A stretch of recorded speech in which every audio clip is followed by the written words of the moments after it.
evening. A beautiful day out there today, at least here, and hope you've survived the week well and that you're doing well, and that it's a good weekend beginning here for you. So on Wednesday I shared just a little bit of my journey with praise and worship music. I played Shout to the Lord and How Great Is Our God, and a song called Heart of Worship, which just were three of the, I think, kind of formational songs for me in the journey into worship music, contemporary worship music, or praise and worship music as the genre is called. So I thought tonight it might be just sort of fun to share with you three of my forays into music I've written for worship. A lot of you know that I've written quite a bit of music.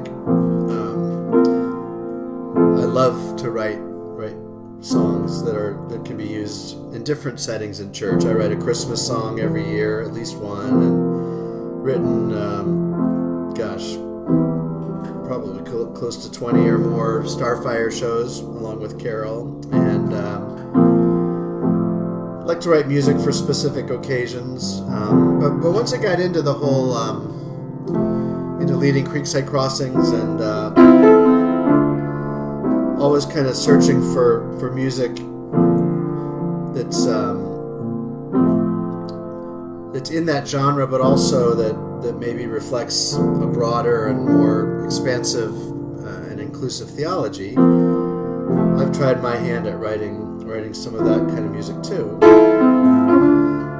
But I will say, I don't think I've done it yet. I don't think I've really written any what I would call praise and worship music. But I'll play three songs tonight that are songs I've written that have been that have made it into that crossing service and even our morning service sometimes. So this first one I think I call my anti-praise song, and this was a song that just arose out of a particular time when I just got very tired of the kinds of things people were saying and doing in the name of Jesus. And I think a lot of times our tendency is to, as progressives, is to just back away from that and just be afraid of claiming Jesus. But you know what? I've never been willing to let somebody else claim exclusive rights to Jesus, and so anyway, this is my anti-praise song called Why I Sing.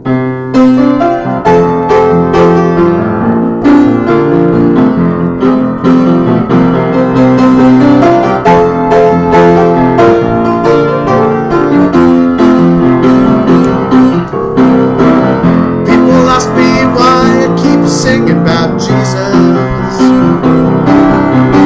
when so much hurt and hate's being done in his name. Well, all I can say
and run the race with love and honesty.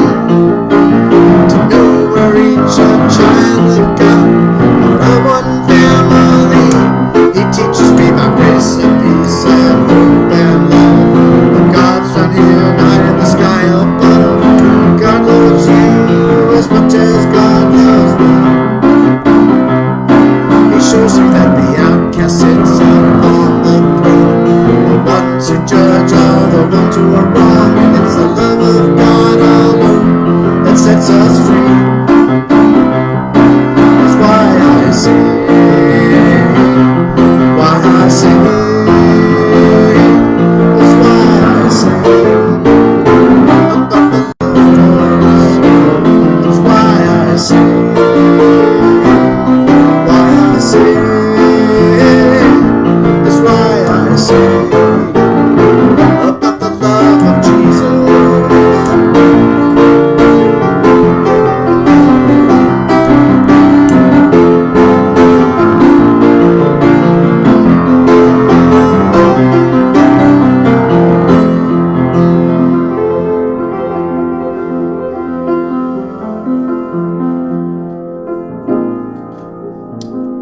So these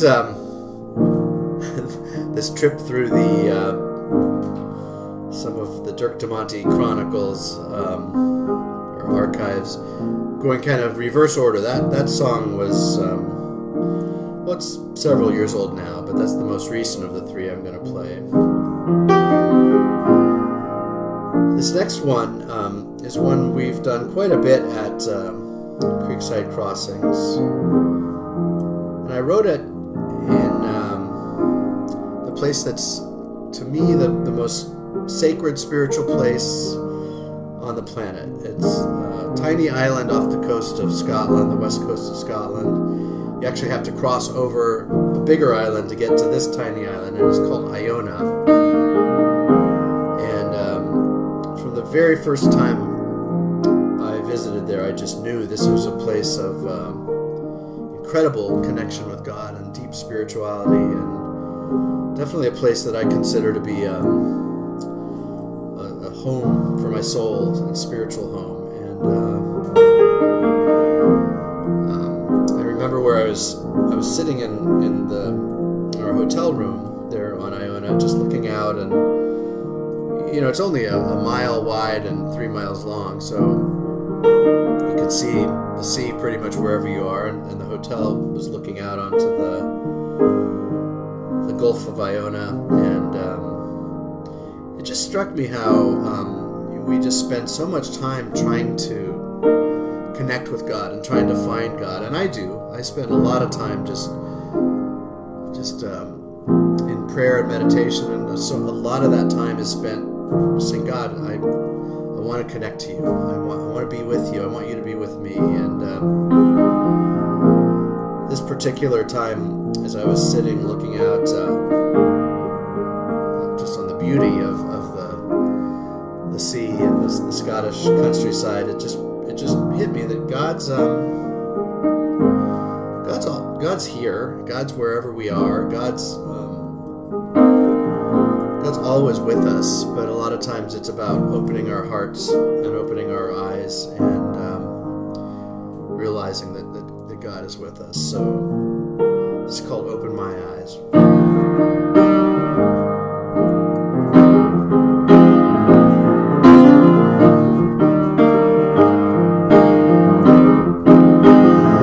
I pray, come to me, when what I really mean is let me come to you. What I really mean is won't you open my eyes, let me know that you are here. I pray, be with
first time I went to Iona. Not the last. I've been there 4 times, I think, since then. And planning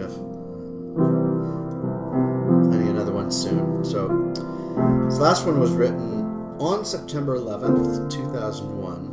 And on that day,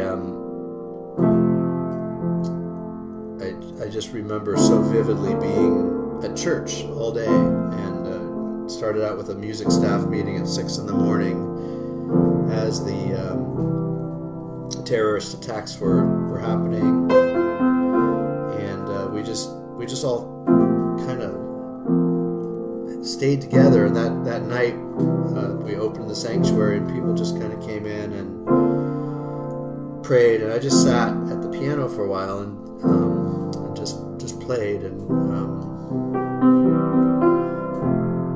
this song came out of that time. Since then, it's come to mean a lot at a lot of different times, and I think right now, in this time of shelter in place and pandemic, and wondering what's next, and what normal's going to look like, and how healing's going to happen, I think it's still a very appropriate song. And so I close with this. It's called "You Are Peace." Peace, we need peace. The peace that only you can bring. Love,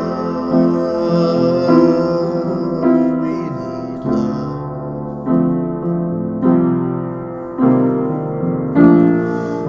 The love that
that's a little peek inside the songwriter's notebook, I guess. I hope you are finding peace, and that your soul is finding peace, and that you, no matter what and no matter where you are knowing God's presence with you, and knowing that peace, that love, that healing presence. Have a great weekend. Hopefully see you Sunday at our worship services, and I'll be back here again Monday at 5. Take care. Be safe. Stay connected. Bye.